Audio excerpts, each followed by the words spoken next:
Natural ആയിട്ടുള്ള തേൻ്റെ ഒരു സ്വാഭാവിക രീതികളൊക്കെയാണ് പരിചയപ്പെടുന്നത്. ചില ആൾക്കാർക്ക് തേൻ ഇതേപോലെ കറുത്ത നിറയ്ക്കുന്ന ഇത് ഉപയോഗിക്കരുത്.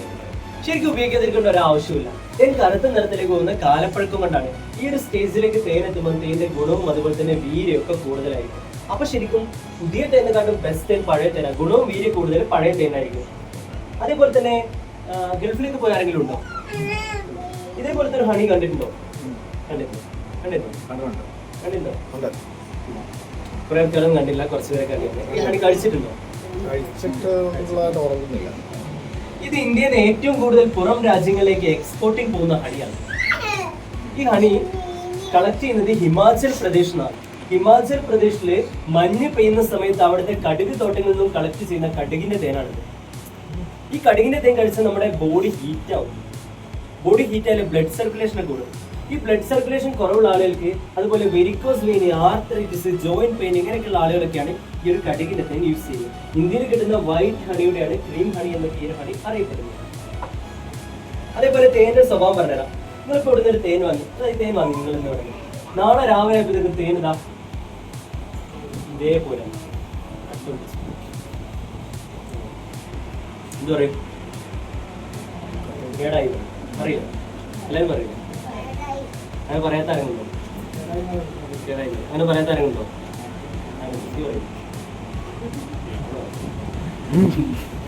എന്തുകൊണ്ടത് കേടായി പറയുന്നത്?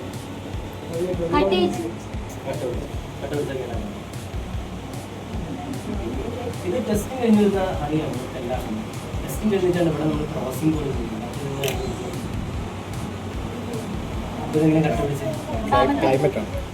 ഞാൻ പറഞ്ഞുതരാം. ഈ ഒരു ചിന്താഗതിയെ തെറ്റാണ്. തേൻ കട്ട പിടിച്ചാൽ അത് കേടായി തരാന്നുള്ള ചിന്താഗതിയെ തെറ്റാണ്. ഇത് എവിടുന്ന് വന്ന അറിവാന്നുള്ള അറിയില്ല. ആരെങ്ങളെടുത്ത് ആരാ പറയുന്നത് ഇങ്ങനെ ആയി കട്ട പിടിക്കുന്നത്? എല്ലാവരും കേട്ട് പറയുന്ന ആളാണ്. പക്ഷേ അങ്ങനെ പറയും. ആരാ പറഞ്ഞത്? അങ്ങനെയല്ല. ഈ ഒരു ചിന്താഗതിയെ തെറ്റാണ്. ജസ്റ്റ് എല്ലാവരും ഗൂഗിളൊക്കെ യൂസ് ചെയ്യുന്ന, ഫോണൊക്കെ യൂസ് ചെയ്യുന്ന ആളുകളായിരിക്കും. ജസ്റ്റ് ഒന്ന് ഗൂഗിളിൽ ഹണി ക്രിസ്റ്റലൈസേഷൻ എന്നൊന്ന് സെർച്ച് ചെയ്തു. അപ്പൊ റിസൾട്ട് വരും. അതിലുണ്ടാവും അതിന്റെ റീസൺ. അതിന് ആദ്യം എഴുതി കാണിക്കുന്നതാണ് നാച്ചുറൽ ആയിട്ടുള്ള തേന്റെ സ്വഭാവമാണ് കട്ട പിടിക്കുന്നത്. അങ്ങനെ എഴുതി കാണിക്കും. നാച്ചുറൽ ആയിട്ടുള്ള സ്വഭാവം, സ്വാഭാവികമായിട്ട് തേൻ സംഭവിക്കുന്ന ഒരു സ്വഭാവമാണ് കട്ട പിടിക്കുന്നത്. അതിന്റെ റീസണും അതിൽ കൊടുക്കുന്നുണ്ട്. ഒന്ന്, ഗ്ലൂക്കോസ് ഫാക്ടോസ് റേഷ്യോയിൽ വ്യത്യാസം വരുമ്പോഴാണ് തേൻ കട്ട പിടിക്കുന്നത്. അതല്ലെങ്കിൽ ക്ലൈമറ്റ്, തണുത്ത കാലാവസ്ഥയിലേക്ക് പോയ തേൻ കട്ട പിടിക്കും. അതല്ലെങ്കിൽ ഈ പൂമ്പൊടിയുടെ വ്യത്യാസം. ഈ കാരണങ്ങൾ കൊണ്ട് തേൻ കട്ട പിടിക്കും.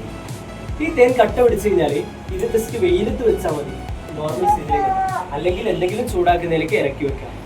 നല്ല ചൂടിലേക്ക് പോയാൽ തേൻ്റെ എല്ലാ ഗുണങ്ങളും പോയിട്ട്, അതുകൊണ്ട് വെയിലത്ത് വെച്ചിട്ട് മെൽറ്റ് ചെയ്യുന്നതായിരിക്കും ഒന്നുകൂടെ ബെറ്റർ ഓപ്ഷൻ. വെയിലത്ത് വെച്ച് കഴിക്കാം. കട്ട പിടിച്ചാലും കഴിക്കാൻ പറ്റും, കുഴപ്പമില്ല. പിന്നെ ഈ ഒരു ചിന്താഗതി, അതായത് തേൻ കുറ്റം പറയാൻ പറ്റൂല നിങ്ങളെയും. കാരണം ശർക്കര കളിക്കാനും തേനുണ്ടാവും, കട്ട പിടിക്കും. പക്ഷെ എനിക്ക് ഈ അറിവുമില്ല. നല്ല തേനേക്കും കിട്ടിയിട്ടുണ്ടാവുക, തിരിച്ചറിയാം. ടെസ്റ്റിങ്ങിന് വിട്ടാൽ മാത്രമേ ഇപ്പൊ തേൻ തിരിച്ചറിയാൻ പറ്റും. പണ്ടത്തെ മെത്തേഡുകളൊന്നും കള്ളന്മാരെല്ലാം എന്ത് ചെയ്യും, എല്ലാ രീതിയും അപ്ഡേറ്റ് ചെയ്യും. അപ്പോൾ ടെസ്റ്റിങ്ങിന് അയച്ചാൽ തന്നെ നമുക്ക് എന്ത് ചെയ്യാൻ പറ്റും? തേൻ ഒറിജിനൽ ആണോ ഡ്യൂപ്ലിക്കേഷൻ ആണോ? ഞങ്ങളുടെ തേനുകളൊക്കെ കൊച്ചിൻ ലാബേഴ്സിനാണ് ടെസ്റ്റ്. കൊച്ചിൻ ലാബേഴ്സിനാണ് ടെസ്റ്റ് മാത്രമേ ഉള്ളൂ, അല്ല വേറെ. അടുത്തത് ഇത് ബീവാക്സ് ആണ്. തേനീച്ചയുടെ മെഴുകാണ്. അവരുടെ ബോഡിയിൽ നിന്ന് അവർ ഉത്പാദിപ്പിക്കുന്ന ഒരു മെഴുകാണ്. ഇത് വെച്ചിട്ടാണ് അവരെ കൂടൊക്കെ അവർ മേക്ക് ചെയ്യുന്നത്. നമ്മളിവിടെ ക്രോസിംഗ് ടൈമിൽ നമുക്ക് വേർതിരിച്ച് ചെയ്തിട്ടുണ്ട്. എന്ത് ഷേപ്പിലേക്കാണ് ഇതിൻ്റെ ആവശ്യത്തിലേക്ക് പോകുന്നത്.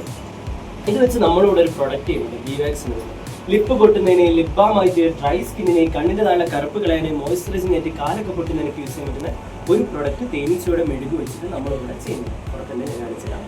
അതേപോലെ ഇദ്ദേഹമാണ് കാൽവോൺ ഫ്രിഷ്. ആളൊരു ഓസ്ട്രിയൻ എത്തോളജിസ്റ്റ് ആണ്. ആളുടെ തിയറി എന്ന് പറയുന്നത് തേനീച്ചകളുടെ കമ്മ്യൂണിക്കേഷനാണ്. നമ്മളൊക്കെ സങ്കടം വന്നാൽ കരയും, സന്തോഷം വന്നാൽ ചിരിക്കും, മറ്റുള്ളവരുടെ സംസാരിച്ച് കമ്മ്യൂണിക്കേറ്റ് ചെയ്യും. പക്ഷെ തേനീച്ചകൾ കമ്മ്യൂണിക്കേഷൻ ചെയ്തതൊക്കെ ഡാൻസിങ്ങിലൂടെയാണ്. ആ ഒരു തിയറി കണ്ടുപിടിച്ച ആളാണ്. ആളുടെ പേര് കാൽവോൺ ഫ്രിഷ് എന്നാണ്. ആളൊരു ഓസ്ട്രിയൻ എത്തോളജിസ്റ്റ് ആണ്. ആൾക്ക് നൊബേൽ പ്രൈസ് ഒക്കെ കിട്ടിയിട്ടുണ്ട്. തേനീച്ചയുടെ ഡാൻസിങ് ആണ് പുറകെ കാണുന്നതൊക്കെ. അതിൽ ഓരോ വേവ്സും സ്വലിപ്പിക്കുന്ന ഓരോ കിലോമീറ്ററാണ്. ഒരു തേനീച്ച 5 കിലോമീറ്ററോളം കൂട്ടുന്നത് തേനെടുക്കാൻ വേണ്ടി പോകുന്നത്. എല്ലാ തേനീച്ചകളോടും ആദ്യം തന്നെ പോയില്ല. ആദ്യം ടെസ്റ്റർ ബീസ് എന്ന് പറയുന്ന ഡിപ്പാർട്ട്മെന്റാണ് പോകുന്നത്. അവർ പോയിട്ട് നല്ല തേനാണോ ചീത്ത തേനാണോ എന്നൊക്കെ ടെസ്റ്റ് ചെയ്തിട്ട് വരും. നല്ല തേനാണെങ്കിൽ എന്ത് ചെയ്യും, അവർ കൂട്ടിൽ വന്ന് ഇൻഫോം ചെയ്യും. അപ്പോൾ ഇപ്പോൾ 1 കിലോ ആണ് അവിടുന്ന് കിട്ടാൻ സാധ്യതയെങ്കിൽ ആ 1 കിലോ എടുക്കാനുള്ള തേനീച്ചകൾ മാത്രമേ എന്ത് ചെയ്യുള്ളൂ, കൂട്ടിൽ അങ്ങോട്ടേക്ക് പോവുകയുള്ളൂ. നമുക്ക് ഈ റൂമിലേക്ക് പോകാം.